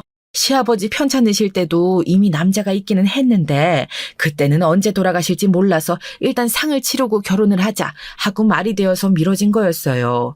결혼이 미루어질 때도 둘째 딸은 좀 불편해하기는 했었죠. 이미 30 중후반이 되었던 나이라서 가능한 빨리 결혼하여 아이를 낳고 싶어 했는데 계속해서 미루어졌으니까요. 하지만 어쨌든 시아버지 돌아가시고 나서 준비해서 1년 뒤에 무사히 결혼식을 치렀어요. 그런데 이 결혼식을 치르는 과정에서 둘째 딸이 큰애가 먼저 유산을 받은 걸 알게 되어버렸죠. 둘째 딸이 그렇게 울면서 화를 내는 걸 그때 처음 봤어요. 둘째는 어떻게 언니 먼저 유산을 줄 수 있냐면서 여태까지 자기가 해왔던 건 다 뭐냐고 화를 내었죠. 아니 저는 정말 당황스러웠어요. 둘째는 돈을 잘 버는 대기업 사원이었고 그래서 결혼할 때 자금도 상당히 넉넉했거든요. 제가 딱히 돈을 대주지 않아도 될 정도라서 너무너무 자랑스러워하고 있었는데 둘째 딸이 그렇게 나오니까 황당하더라고요. 결혼할 남자도 사업가라서 제법 돈을 잘 번다고 그렇게 자랑을 했는데 저한테 이런 식으로 화를 내니까. 엄마는 항상 그렇지. 언니는 첫째라서 동생은 막내라서 소중하고 나는 항상 찬밥이잖아. 둘째 딸은 그렇게 소리를 지르면서 화를 냈어요. 저는 정말 그러려던 건 아니었거든요. 항상 자기 일 알아서 잘하는 딸이었고 셋 중에서 제일 잘난 애였어요. 큰딸은 믿음직하지만 사이가 시원찮았고 큰딸 본인도 공부를 잘하거나 돈을 잘 버는 애는 아니었죠. 막내는 어려서 그저 보듬어 줘야 하는 어린애였고요. 그런데 제가 어딜 가나 그렇게나 믿거라던 둘째가 그런 식으로 화를 내며 울며 불며 난리를 치니까 제가 어쩔 바를 모르겠더라고요. 보다 못한 큰딸이 둘째를 데리고 나가서 따로 설명을 했어요. 자기가 미리 돈을 받은 건 맞지만 그건 형편이 워낙 어려워서였고 어차피 나중에 엄마 유산에서 자기는 빠지기로 했다. 몫을 받은 거지 빼앗은 게 아니라는 사실을 반복해서 설명한 거죠. 둘째 딸은 처음에는 제 언니 말마저 믿지 않다가 계속해서 저와 큰애가 설득하니 그제서야 알겠노라고 했어요. 하지만 굉장히 마땅한 기색은 아니었죠. 사실 그때 먼저 자식들한테 돈을 다 줄 생각은 아니었어요. 일단 제 손에 남겨줬던 돈 중 3분의 1은 큰딸한테 준 상황이라 만약 둘째한테 나머지 중에 3분의 1을 주면 막내가 가만히 있지 않을 게 뻔했죠. 그래서 일단 둘째한텐 미안하지만 나머지 재산은 제가 가지고 있기로 결정했어요. 둘째는 사위도 돈을 잘 벌었고 본인도 잘 보니까 절대 쪼들릴 일이 없을 거였거든요. 결혼은 나름대로 성대하게 치렀어요. 호텔 웨딩홀에서 열었고 그 돈을 제가 많이 대주었죠. 생화 장식이 정말 많이 비싸더라고요. 제가 웨딩홀이랑 이것저것 해준다고 하니 둘째 딸이 꽤나 기뻐했어요. 그래도 그 애가 그렇게 행복하게 결혼해서 잘 살기를 바라는 마음에 저는 예식에 드는 돈이 조금도 아깝지 않았던 거였죠. 그런데 결혼하고 나서 보니 생각보다 둘째네 돈이 그렇게 넉넉하진 않은 것 같더라고요. 둘째 본인이 꽤 잘 버는 축이긴 했는데 모은 돈이 많지도 않았어요. 뭐 사위야 사업가니까요. 사업은 돈이 있을 때도 있고 없을 때도 있고 했잖아요. 그건 이해할 수 있는데 둘째 딸은 제가 생각하던 것보다 씀씀이가 좀 더 크더라고요. 그래서 저한테 그렇게 먼저 유산을 달라고 했나 하는 생각도 들 정도로요. 사업가인 사위는 굉장히 호방한 타입의 남자였어요. 왜 술도 잘 마시고 유쾌하고 호쾌한 타입의 사람들이 있잖아요.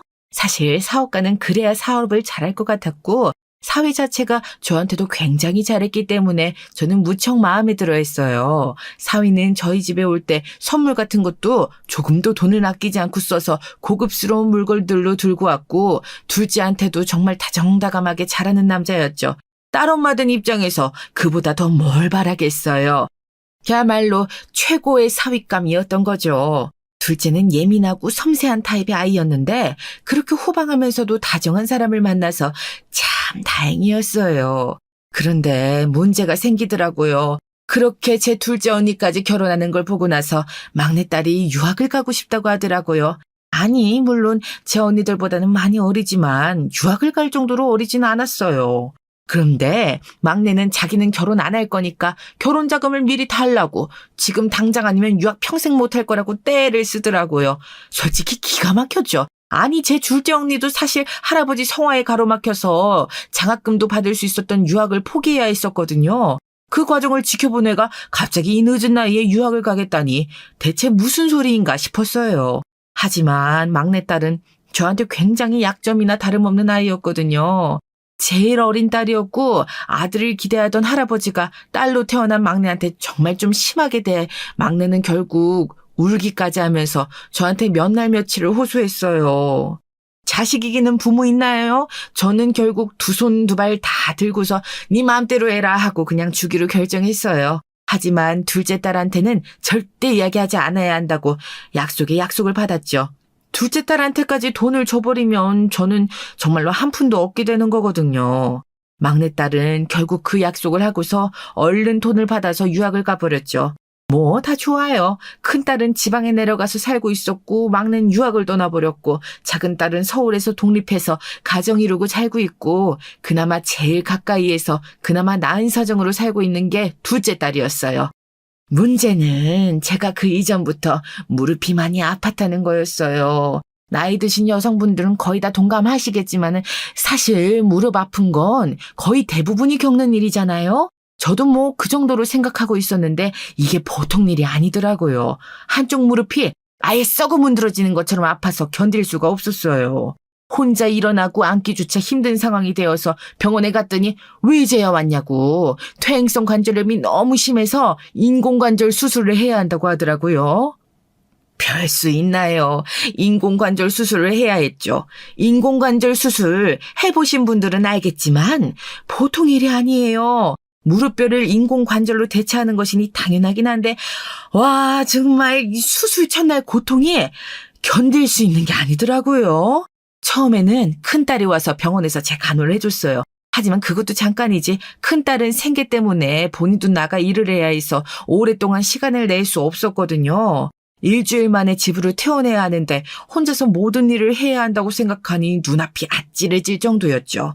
큰딸은 너무 안타까워하면서 저한테 둘째네 가 있으면 안 되냐고 넌지시 말을 건넸어요. 그때 둘째하고 사위도 함께 저희 집에 앉아서 차를 마시고 있는 상황이었죠. 저는 놀라서 이 무슨 소리냐고 큰딸을 타박했지만 사위가 호탕하게 웃으면서 말했어요.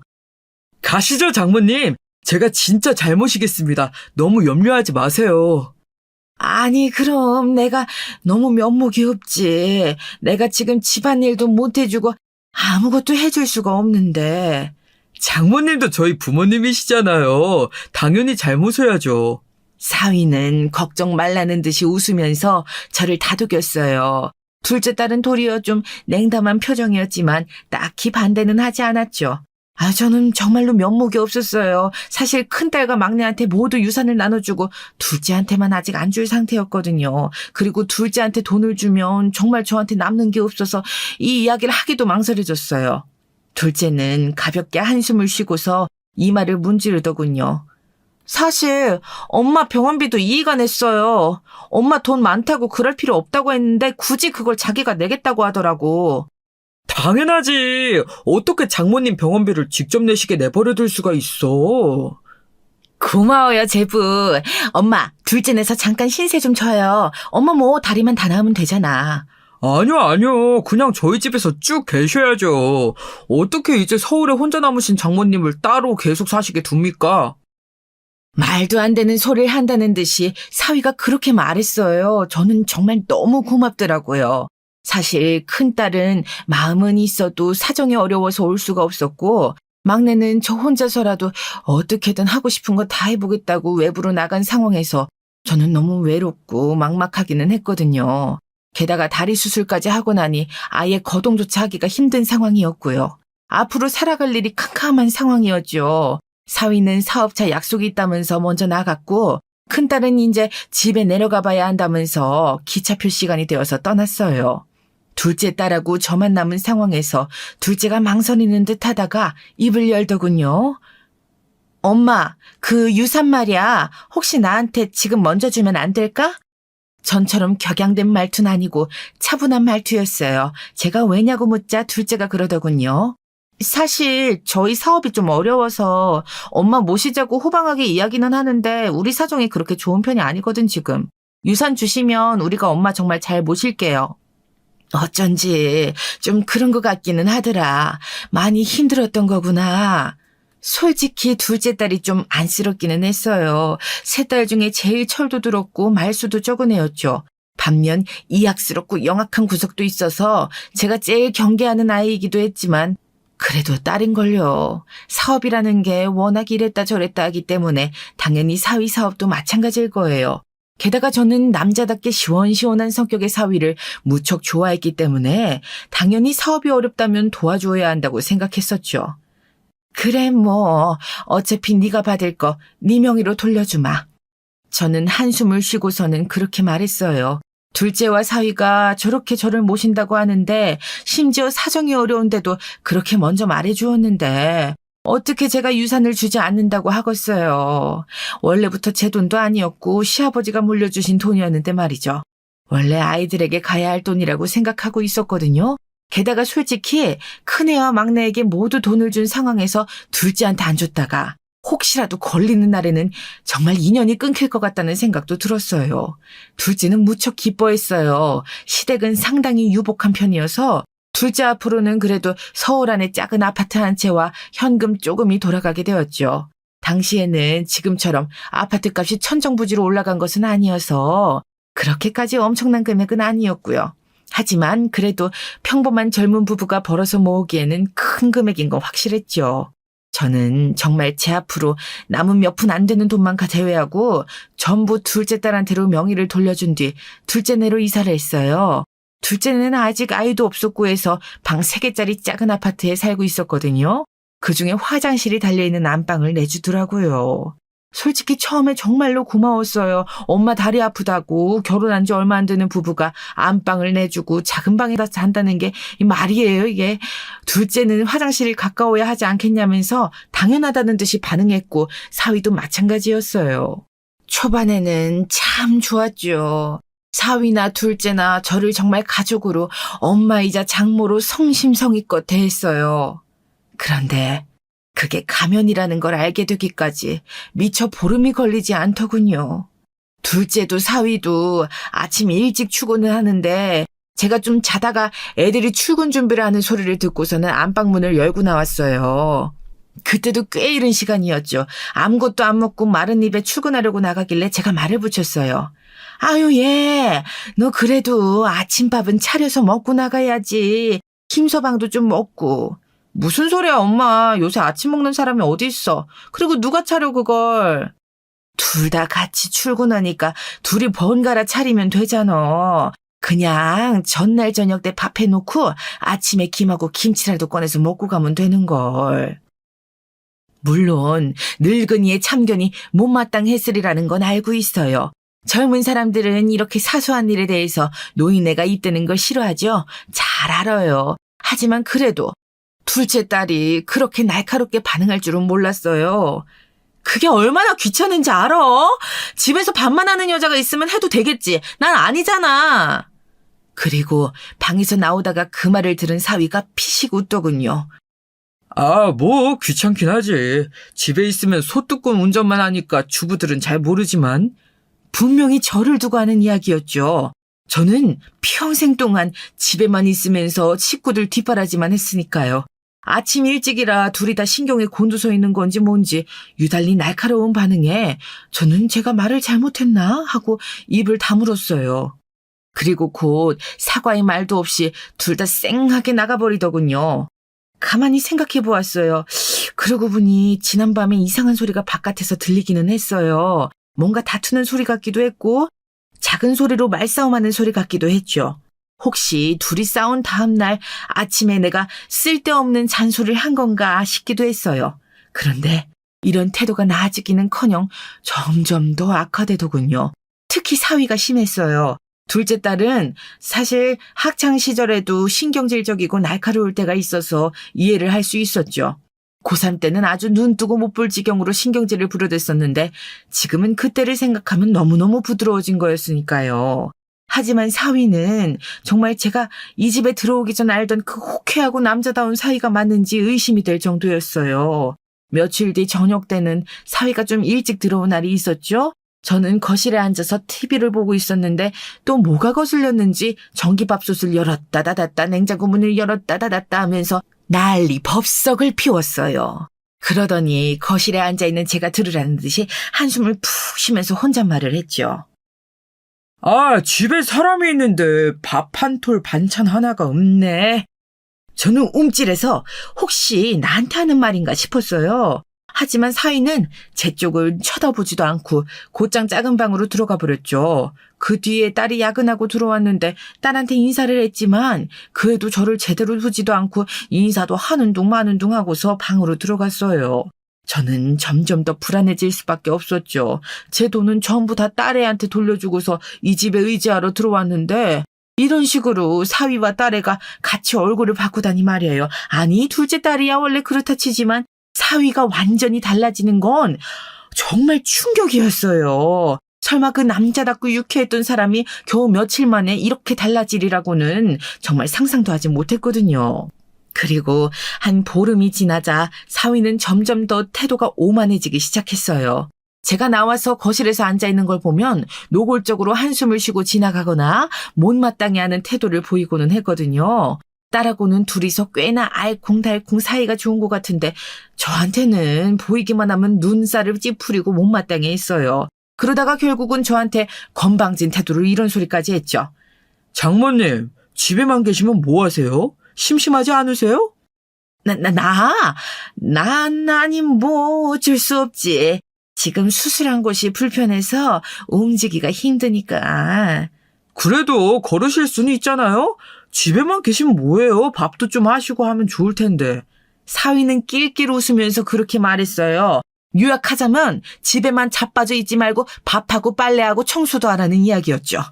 저는 너무 어처구니가 없었어요. 아니, 집에 들어오기 전까지는 그렇게나 잘 모시겠다고 말하더니만 이렇게까지 얼굴을 바꿀 수 있다뇨. 저는 너무 억울하고 분통이 터졌어요. 심지어 사위는 장모님 집에서 너무 따뜻하게 계셔도 안 좋다면서 난방도 가능하면 키지 말라 그러더라고요. 침대는 저희들 거 쓰던 걸 줘놓고서 농담처럼 나중에 새 침대를 사놓고 가세요. 이런 식으로도 말했어요. 말끝마다 뭐든지 저희 뭐 좀 사주세요. 이거 쓰지 마세요. 저거 쓰지 마세요. 이거 좀 하시는 거 어때요? 하면서 죄다 저한테 뭘 해라 마라 요구하는 것 뿐이었죠. 사위가 장모한테 그러는 게 상상이 가세요? 그런데 자세히 생각해보니 저를 모시겠다고 말하면서 갑자기 유산을 달라고 했던 게 좀 이상하기는 했거든요. 둘째 딸하고 사위 둘이서 저를 멸시하듯이 보면서 쑥덕거리는 꼴을 보니 아무래도 애초부터 노리고 한 짓이 아닌가 하는 의심이 들기 시작했어요. 그 의심이 확신이 된 건 큰딸이 둘째 딸네로 왔을 때였어요. 큰딸은 제가 걱정되고 만나고 싶다면서 음식을 바리바리 싸들고서 둘째 딸한테 전화를 넣고 집으로 왔죠. 둘째 딸은 계속해서 방문을 거절하다가 큰딸이 그러면 네가 없을 때라도 가서 엄마 얼굴만 보고 오겠다며 고집을 부리자 마지못해 허락했어요. 큰딸은 거기서부터 조금 이상한 감을 느꼈던 모양이었어요. 작은 딸은 지언니 얼굴도 보기 싫은지 자기는 회사에서 오늘 늦게 온다면서 야근을 예고하고 출근했죠. 그날은 사위도 출장 나간다면서 나가버린 날이라 큰딸은 마음 편하게 둘째네로 와서 싸들고 온 음식을 내려놨어요. 저 좋아하는 진미채하고 고추장물, 강된장 같은 것들을 바리바리 많이도 싸들고 왔더라고요. 아직 젊은 애지만 음식 솜씨가 참 좋아서 제가 좋아하는 음식들을 잘 해주거든요. 큰딸은 저하고 마주 앉아서 이야기를 하다가 갑자기 넌지시 물었어요. 엄마, 괜찮은 거야? 괜찮지 뭘. 그럼 뭐 지금 무릎이 아파서 그렇지 뭐 별거 있겠니? 저는 지금 제가 불편하다고 둘째 이야기를 전부 큰딸에게 털어놓을 생각은 없었어요. 일단 큰딸하고 둘째 딸이 사이는 무척 좋았거든요. 성향이 아주 달랐지만 그래서 더 서로 의지하는 면이 있는 것 같았어요. 좋은 자매 사이를 괜히 제가 이상한 소리를 해서 갈라놓을 필요는 없었지요. 혹시 이 상황이 지속되어서 나중에 문제가 생기면 제가 큰딸한테 도움을 요청할 수 있었을진 몰라도요. 그런데 큰딸이 가만히 생각하더니 고개를 저었어요. 그래, 뭐 엄마가 그렇게 말한다면. 그런데 요즘 엄마 혹시 제부한테 뭐 이상한 거 못 느꼈어요? 김서방한테? 저는 괜히 찔끔했어요. 사이가 요즘 좀 이상한 걸 큰딸이 이미 알고 있나 했었죠. 하지만 큰딸은 어깨를 으쓱 하더니 예상과는 완전히 다른 말을 꺼냈어요. 별건 아니고 왜 우리 남편 공장에서 제분의 가방 만들어주고 있잖아요. 그거 일하고 비용 상의하려고 공장 경례 아가씨가 자주 제부랑 통화하고 이야기하는데 남편 말로는 분위기가 좀 이상하다고 해서. 무슨 분위기? 왜 그런 거 있잖아. 큰딸의 남편은 공장에서 일하는 사람이었어요. 원래 회사원이었다가 회사가 망하고 나서 어떻게든 처자식을 벌어먹여 살리겠다고 찾아 들어간 곳이 공장이었죠. 그래도 성실한 사람이라 공장에서 인정받아서 조금 월급이나마 안정적으로 받아들고 있었고 공장 사장 바로 밑에서 관리자로 일하고 있었어요. 제가 참 그래도 의지하는 큰 사위였죠. 그런데 지금 작은 딸네 사위는 사업을 이것저것 많이 했거든요. 주로 유통업을 했는데 요즘은 쇼핑몰도 열어서 가방을 판다고 했어요. 초기라서 지금 자본을 들이붓고 있는 상황인지라 수익은 안 나고 있다는데 그 물건을 큰 사위네 공장에서 맡아서 제작하고 있었죠. 둘째 부부가 결혼 전에 이미 거래를 하고 있는 공장이었어요. 둘째 딸과 둘째 사위가 처음 소개받게 된 것도 그 인연이었고요. 그런데 저는 큰딸이 하는 말을 믿을 수가 없었어요. 그런 거라면 분명히 바람을 이야기하는 걸 텐데 제가 보아온 걸로는 사위하고 둘째 딸이 분명히 너무 사이가 좋았거든요. 둘이 작은 방으로 들어가서 시시때일 대로 깔깔거리면서 웃고 속삭거리고 제가 밖에 있으면 나와보지도 않고 그런 상황인데 바람이라니. 좀 이상한 일이었죠. 아닐걸. 김서방하고 둘째 정말로 사이 좋단다. 그래? 그럼 우리 남편이 잘못 본 건가? 하여간 남자들 촉이 똥촉일 때도 많기는 해서 혹시 이 인간 본인이 그 경례 아가씨한테 관심 있는 거 아니야? 큰딸은 괜한 큰 사이를 잡으면서 입을 삐죽거렸어요. 저는 웃으면서 무슨 그런 소리를 하냐고 타박했지만 속으로 의심이 씨앗이 피어나기 시작했죠. 둘째 사위가 정말로 그 아가씨랑 그렇게 깊은 사이는 아니더라도 밖에서 가볍게 바람 비슷한 걸 피울 수는 있는 거잖아요? 남자들이란 열 여자마다 아는 인간이 없는 법이니까요. 사실 사위가 저한테 그렇게 건방지게 구는데 심지어 바람 핀다는 의심까지 드니까 굉장히 못마땅해지더라고요. 둘째네 집에 오기 전만 해도 그렇게나 사위를 예뻐했던 게 제가 맞나 싶을 정도였죠. 그런데 사실 사위가 정말 너무 건방지게 굴었거든요. 마치 제가 무슨 빚이라도 진 사람처럼 집에만 가만히 있다고 얼마나 막말을 해대던지 사람이 완전히 180도 바뀐 것처럼 굴었어요. 역시 생각해보면 제가 가지고 있던 둘째 딸 명의 유산을 빼앗으려고 저를 일단 모시겠다고 한 게 맞았던 거였죠. 거기에 넘어가서 같이 저를 속여넘긴 둘째 딸도 괘씸하긴 매한가지였지만 솔직히 일단 팔은 안으로 굽기 마련이잖아요. 둘째 딸은 그래도 제 딸이고 재산도 어쨌든 제 몫이었으니 그야 뭐 그럴 수 있어요. 제가 집으로 온 이후에도 어차피 이전이나 비슷하게 시큰둥한 태도였고 딱히 구박이라든가 하진 않았거든요. 그런데 사위는 게다가 둘째 딸을 속이면서 바람을 피고 있는 것일지도 모른다는 생각이 들자 더 미워졌죠.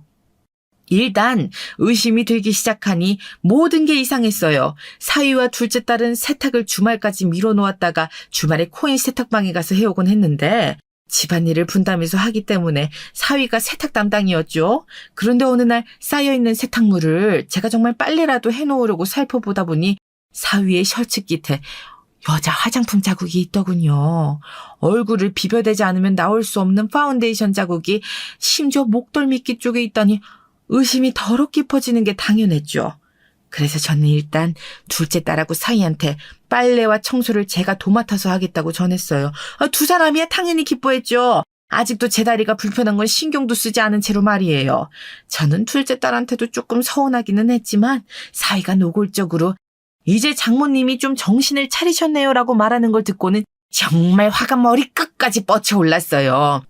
내가 너 가만 두고 봐라 하는 마음이 더 깊어졌던 거죠. 다음 날부터는 아예 사위의 빨랫감을 마음대로 훑어볼 수 있었어요. 셔츠와 바지, 재킷까지 꼼꼼하게 살피다 보니 여러 가지 증거들이 나오기 시작했죠. 바지 주머니에 카드 영수증이 몇 개 나오더라고요. 그중 하나가 대낮에 모텔에 갔던 영수증이었어요. 시간과 매장명이 찍혀 나오니까 정말 빼도 박도 못할 일이었죠. 저는 짐작은 하고 있었어도 그렇게 눈앞에 사위의 바람 증거물이 나오니까 정말 눈앞이 캄캄해지대요. 가뜩이나 둘째 딸이 결혼도 늦게 했는데 그래서 아이를 가지려고 정말 많이 애쓰고 있는데 그 뒤에서 사위는 바람이나 피우고 있었다니 말이에요. 임신 때문에 시험관까지 해야 하는 거 아니냐고 고민하고 있었는데 말이죠. 카드 영수증은 그거 하나가 아니었어요. 꽃집이나 명품샵에서 넣은 영수증들도 있었는데 제가 알기로 제가 머무는 내내 둘째 딸은 선물이나 꽃을 들고 온 적이 없었죠. 아무리 그래도 딸인지라 퇴근하면 항상 제가 나가봤고 그래서 들고 들어오는 걸 모를 리가 없었어요. 뭐 한 번이라면 제가 놓쳤을 수도 있겠다 싶었지만 모텔과 이런저런 영수증이 합쳐지니 이건 너무 명확한 증거가 되어가고 있었죠. 너무너무 고민을 많이 했어요. 그래도 늦은 나이에 결혼해서 이제야 정착하는 상황인데 과연 이런 증거물들을 가지고 딸의 앞에 내놓아도 되는 것일까? 괜히 잘 살 수 있는 딸의 인생을 망치는 게 아닐까 고민이 되더라고요. 솔직히 제 나이대 분들은 아시겠지만 옛날에는 남자들이 한두 번 바람피는 정도야 아내들이 눈 감아주면 그만이었잖아요. 뭐 열 여자마다 하는 남자가 있을 리도 만무하고요. 사실 저희 남편도 젊은 시절에 다른 여자 잠깐 만난 적이 있었거든요. 그런데 뭐 심각한 사이도 아니었고 그냥 저 하나 속 끓이고 지나가면 되는 일이었죠.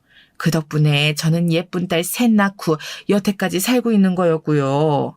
사실 둘째 딸을 위해서도 그게 낫지 않나 싶었어요. 사위한테도 잘 말해서 이러이러하게 내가 알아챘고 지금 그쪽 아가씨 직장에서도 눈치챌 정도니까 이제 그만하라고 하는 게 낫지 않을까. 그러면 사위도 뭐 그렇게 꽉 막힌 사람은 아니니 알아듣지 않을까 싶다가 하지만 그동안 사위가 저한테 했던 행동을 생각하니 생각이 싹 바뀌더군요. 아니, 저한테 한 행동이 문제가 아니었어요. 사실 처가에 대해서 하는 행동은 아내에 대해서 생각하는 마음이 겉으로 드러나는 거라고 생각하거든요. 제가 그래도 장모인데 얼마나 자기 아내인 저희 둘째를 우습게 보면 저한테 그런 식으로 했겠어요. 바람 피우는 것도 사실 그 연장선상에서 생각할 수 있는 문제였죠. 결국 저는 둘째 딸에게 말해주기로 결정했어요. 여전히 딸은 사위하고 너무 사이가 좋았고 저한테는 시큰둥했지만요. 사위는 저를 노골적으로 경멸하는 눈초리로 보면서 항상 타박하는 소리를 했고 저는 그냥 일단 놔두고 보자는 심정으로 며칠을 지냈죠. 그리고 증거를 충분히 모아서 방에 가져다 둔 뒤 어느 날 퇴근을 일찍 한 딸을 불러다가 방 안으로 오라고 했어요. 왜 그러냐면서 좀 귀찮은 표정을 하던 딸은 제가 할 말이 있다고 하자 의아한 얼굴로 앞에 앉았어요. 저는 모아두었던 영수증이며 옷가지를 꺼내서 말없이 딸 앞에 놓아두었죠. 딸은 눈을 찌푸렸어요. 아니 엄마, 빨래 청소하신다더니 이런 건 왜 여기다 모아두고... 대체 이게 다 뭐예요? 2주 정도 걸려서 모은 것인데 겨우 보름 남짓한 기간인데도 여러 가지로 많이도 사위가 흘리고 다녔더군요. 여자 화장품이 묻은 옷이며 영수증 여러 장, 심지어 재킷 주머니 속에 누군가의 립스틱 자국이 담은 휴지도 들어있었어요. 만지기도 끔찍했지만 그래도 딸에게 보여주어야 해서 모아두었던 거였죠. 김서방 옷에서 나온 거다. 빨랫감 살펴보면서 분류하다 보니 많이도 나왔더구나. 둘째 딸은 믿을 수 없다는 듯한 눈으로 옷가지와 영수증 휴지를 살펴봤어요. 딸의 손이 떨리는 것이 보였죠. 옛날 사람인 저도 남편의 바람을 처음 알았을 때 얼마나 화가 났었는지를 떠올려보면 지금 젊은 사람인 딸이 얼마나 분노할지 짐작할 수 있었어요. 말도 안 돼. 이게 다? 증거들은 훑어보기만 해도 아예 부정이 불가능할 정도로 명확했죠. 딸은 받은 적 없는 꽃과 선물 영수증, 게다가 모텔 영수증까지 있었으니까요. 화장을 거의 하지 않는 딸은 쓸리없는 짙은 붉은색 립스틱이 묻은 휴지까지. 딸은 가만히 그 증거들을 내려보다가 울음을 터뜨렸어요. 저는 놀라서 딸의 손을 잡고 손등을 쓸어주었죠. 둘째 딸은 한동안 소리 없이 울다가 한숨을 쉬더군요. 사실 약간 낌새가 있긴 했어요. 나한테 너무 입안이 혀처럼 굴면서 반대로 갑자기 전화 나가서 받을 때도 있고 그렇더라고. 그런데 이렇게 대놓고. 둘째 딸은 펑펑 울었어요. 이야기를 들어보니 사위는 겉으로는 딸한테 무척 잘해주었지만 요즘 이상한 낌새가 조금씩 보였다고 하긴 하더라고요. 하지만 딸은 결혼한 지도 얼마 안 되었고 심지어 장모까지 집에 들어와 있는데 설마 사위가 바람을 버젓이 피리라고는 상상도 하지 못했다고 했어요. 게다가 딸은 사위가 저한테 그렇게까지 심한 소리를 많이 했다는 사실을 모르고 있더라고요. 딸은 야근을 많이 하는 편이었고 사위는 일찍 들어와서 딸이 없을 때 저한테 심한 소리를 자주 했거든요. 솔직히 저는 딸도 사위하고 공모해서 제 재산을 빼돌리고 저를 내다 버리려고 했던 게 아닐까 의심했던 적이 있었어요. 사실 그동안의 상황이 그럴 수밖에 없었죠. 하지만 제 앞에서 울고 있는 딸을 보니 아무래도 그런 게 아닌 것 같았어요. 그래서 저는 한참이나 둘째 딸 손을 잡고서 애를 진정시키고 사위의 바람 증거를 조금 더 구체적으로 잡아보자 그랬죠. 딸은 알겠다고 했고요. 둘째 딸하고 저는 그러고서 며칠 동안 사위가 하는 행동 패턴을 살펴봤어요. 사실 요새는 핸드폰으로 모든 연락을 하니까 핸드폰만 손에 넣으면 간단할 것 같은데 희한할 정도로 정말 핸드폰을 손에서 놓지를 않더라고요. 심지어 화장실에 갈 때조차도 들고 가서 도저히 틈이 나지를 않았어요. 그런데 정작 증거는 완전히 다른 곳에서 등장했죠. 바로 큰딸 사위네 공장, 그 경리 아가씨였어요. 어느 날은 큰 사위한테 연락이 왔더라고요. 할 말이 있다면서요. 큰 사위는 집까지 찾아와서 저하고 얼굴을 마주했죠. 사실은 이걸 어떻게 말씀드려야 할지 모르겠는데요. 저희 공장의 경리 아가씨 이야기 아시죠? 알고 있네. 왜 그러지? 혹시 무슨 일이라도 있었어? 큰 사위는 말하기 무척 꺼려지는 눈치였지만 그래도 이왕 꺼낸 말 어쩔 수 없다는 눈치로 계속 말을 이었어요. 그게요. 저희 경리 아가씨가 며칠 전에 술 마시고서 난리를 쳐놔서 회식하면서 다들 있는 자리에서 자기 사귀는 남자가 이혼할 생각이 없다면서 울었어요. 술이 완전히 꼬라서 핸드폰 화면을 보여줬는데 막 그 남자하고 뽀뽀하면서 찍은 사진들이었는데 심지어 그걸 무슨 SNS에 올려놨더라고요. 그리고 장모님도 아시겠지만 그게 김서방이라는 거지. 큰 사위는 머뭇거리면서 고개를 끄덕거렸어요. 큰 사위는 경리 아가씨가 보여주었다는 그 SNS라면서 핸드폰을 꺼내서 저한테 보여줬죠. 저는 이런 거에 대해서 잘 몰랐지만 큰 사위가 차근히 설명을 해주었어요. 자기 인터넷 일기장 같은 건데 공개적으로 올리는 것이라 모두가 볼 수 있다고요. 그런데 그 경리 아가씨는 대담하게도 자기 얼굴과 둘째 사위 얼굴이 모두 나온 사진을 다 올려놓은 거였어요.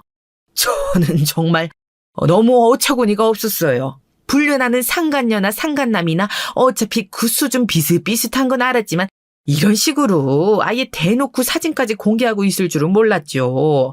그런데 심지어 그 계정에 사진이 올라온 날짜가 딸과 결혼하기 전부터더군요. 너무 이상했어요. 저는 그날 저녁 들어온 둘째 딸을 불러다 놓고 이것저것을 차근차근 물어봤어요. 이상한 점이 꽤 있더군요. 둘째 딸은 결혼하면서 남편이 계속 자기한테 엄마한테 유산을 받아오라고 왜 호구 쳐놓구냐고 설득했다고 하더라고요. 그래서 둘째 딸은 결혼하면서 계속 저한테 요구해서 유산을 자기 앞으로 가져간 거였죠. 남편은 둘째 딸한테 정말 다정하게 잘해주었다는데 뒤에서는 이렇게 다른 여자와 오래 지속적인 관계를 가져온 거였어요. 둘째 딸은 이제 알았다는 듯한 얼굴로 허망하게 앉아있더라고요. 그러니까 나한테 유산 가져오게 해서 그걸 살살 꼬셔서 자기하고 공동명의로 하든 명의를 돌리든 하게 하고 이혼할 거였나 봐. 늦은 나이에 좋은 사람 만나서 결혼한다 생각했지만 우리가 너무 순진한 거였나 봐요. 결국 둘째 딸은 그 계정의 증거를 전부 모으고 그간 제가 모아왔던 증거들도 다 가지고 사위와 이야기를 나눴어요.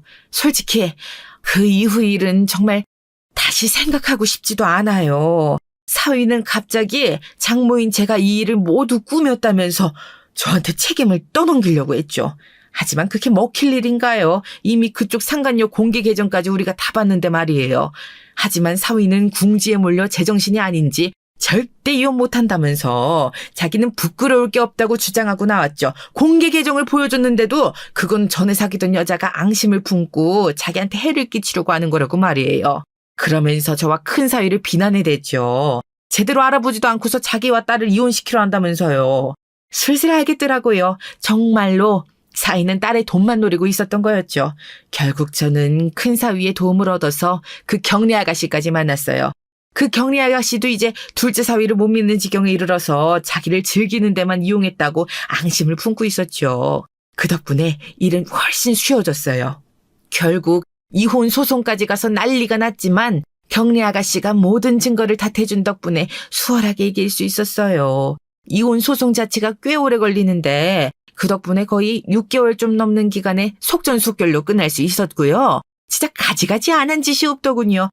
모텔은 밥 먹듯이 가고 외근 출장이라고 했던 것도 전부 바람 피우기 위한 핑계였고 신혼여행 때마저도 메신저로 서로 이야기를 나눈 흔적이 발견되었죠. 경리 아가씨도 마음고생이 심했더라고요. 설마 자기를 버리고 결혼할까 했는데 결혼했고 그 와중에도 남자를 좋아해서 떠나지 못했었던 거예요. 그런데 아예 이혼할 마음까지 안 보이니 이제 마음을 독하게 먹고 저희한테 그 증거들을 다 준 거였죠. 그 때문에 그 아가씨한테는 소송을 걸지 않았고 대신 둘째 사위한테 위자료 소송까지 가게 되었죠. 결과는 당연히 둘째 딸이 승리했고요. 가뜩이나 사업이 휘청거리던 둘째 사위는 소송비와 위자료까지 털리면서 정말로 힘들어졌다는 소식은 나중에 들었어요. 이렇게 끝낼 수 없다면서 일을 갈던 모습이 기억나는데 그래봤자 뭐 어쩌겠어요. 자기가 그렇게 잘못한 것을. 솔직히 말하면 움직이기도 힘든 늙은 몸으로 둘째 사위를 그렇게 엿먹일 수 있어서 정말로 속 시원하긴 했어요. 물론 딸이 이혼하게 되었던 것은 가슴 아프지만 그래도 그렇게 쓰레기 같은 남자와 더 살다가 가진 재산까지 다 털리고서 버림받는 것보다는 낫지 않겠어요? 둘째 딸도 밉지 않느냐고 누군가 저한테 물었던 적이 있었어요. 하지만 둘째 딸은 정말 사위한테 속았던 것뿐이라. 그리고 미우나 고우나 제 자식인지라 뭐 특별히 밉지도 않았었죠. 그저 이혼에 너무 상처받지 말고 그냥 평안하게 다시 좋은 남자 만나 결혼해 살아갔으면 하는 바람만 남아있어요. 하지만 당시 너무 충격이었던 건지 몇 년이 지난 지금까지도 애가 남자 만날 생각을 하지 못하고 있죠. 그게 가슴 아플 뿐이지 다른 생각은 없어요. 현재까지도 저는 둘째 딸과 함께 둘이서 살고 있답니다. 그래도 당시 사위하고 시원하게 갈라설 수 있어서 다행이었다고 여기고 있어요. 앞으로도 별다른 일 없이 무탈하게 살고 가능하면 저희 둘째 딸이 좋은 남자를 만날 수 있다면 좋겠네요.